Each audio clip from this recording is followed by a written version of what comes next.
어제 오전 검찰에 출석한 박근혜 전 대통령이 밤샘 조사를 받고 약 1시간 전쯤 귀가했습니다.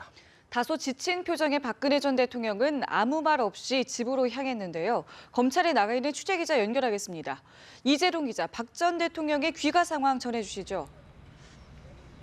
네, 박근혜 전 대통령은 오전 6시 55분쯤 이곳 서울중앙지검 청사를 빠져나왔습니다. 어제 오전 9시 30분에 이곳에 출석을 했으니까 밤을 꼬박 새우며 21시간이 넘게 검찰 청사에 머물렀던 셈입니다. 과거 노태우 전 대통령이 16시간 동안 검찰청에 머물렀고 노무현 전 대통령은 13시간 동안 조사를 받은 적이 있는데 21시간이 넘게 조사를 받은 것은 전직 대통령 중 처음입니다. 조금 전 검찰청사를 나온 박 전 대통령 장시간 조사를 받은 탓인지 매우 지쳐 있는 모습이었습니다. 어제 출석 당시에는 조금이나마 미소를 짓고 있었는데 얼굴 표정이 상당히 굳어 있었습니다. 어제 오전 청사 안으로 들어갈 때는 국민 여러분께 송구스럽게 생각한다고 짧게 입을 열었는데 이번에는 아예 아무 말을 하지 않았습니다. 아직도 혐의를 부인하고 있는지 조사를 받으면서 어떤 점이 힘들었는지를 묻는 취재진의 질문이 쏟아졌지만 박 전 대통령은 아무 말 없이 차량에 올라탄 후 삼성동 사저로 향했습니다. 당초 자정 전후에는 조사가 끝나지 않겠느냐는 관측이 나왔었는데 검찰 조사가 이렇게 길어진 것 어떻게 봐야 됩니까?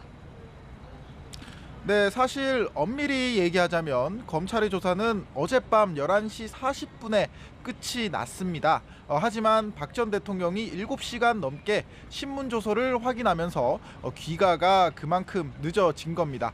통상 피의자가 검찰 조사를 받은 내용은 향후 재판에 중요한 증거 자료로 사용되게 됩니다. 그렇기 때문에 조사를 받은 당사자는 변호인과 함께 신문 조서를 검토한 뒤 본인 진술과 다르게 적혀 있거나 취지가 다른 부분 등은 수정한 뒤에 최종 서명하게 되는 것이죠. 바로 이 과정에 시간이 오래 걸렸는데 박 전 대통령이 그만큼 꼼꼼하게 조사 내용을 다시 확인했고 상당히 신경을 썼다 이렇게 볼 수가 있겠습니다. 박근혜 전 대통령의 혐의와 사실관계 등을 둘러싸고 검찰이 확인할 내용이 많았고 조사도 상당히 강도 높게 진행됐다고 짐작할 수 있는 부분입니다. 근데 박 전 대통령 조사에서 검찰이 가장 중점을 둔 부분은 어떤 부분인가요? 네, 아무래도 대기업으로부터 미르와 K스포츠재단의 출연금을 거둔 경위, 그리고 삼성의 최씨 일가 특혜 지원 부분을 집중적으로 캐물었을 것으로 보입니다.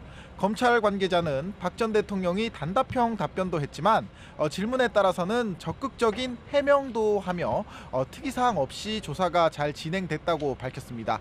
검찰은 진술 내용에 대해서는 밝힐 수 없다고 말했지만 박 전 대통령의 앞선 발언 등을 살펴보면 혐의 사실에 대해서는 여전히 부인한 것으로 보입니다. 검찰은 일단 조사 내용을 검토한 뒤 박 전 대통령을 다시 부를지 또 아니면 구속영장을 청구할지 여부 등을 조만간 결정할 예정입니다. 서울중앙지검에서 연합뉴스TV 이재동입니다.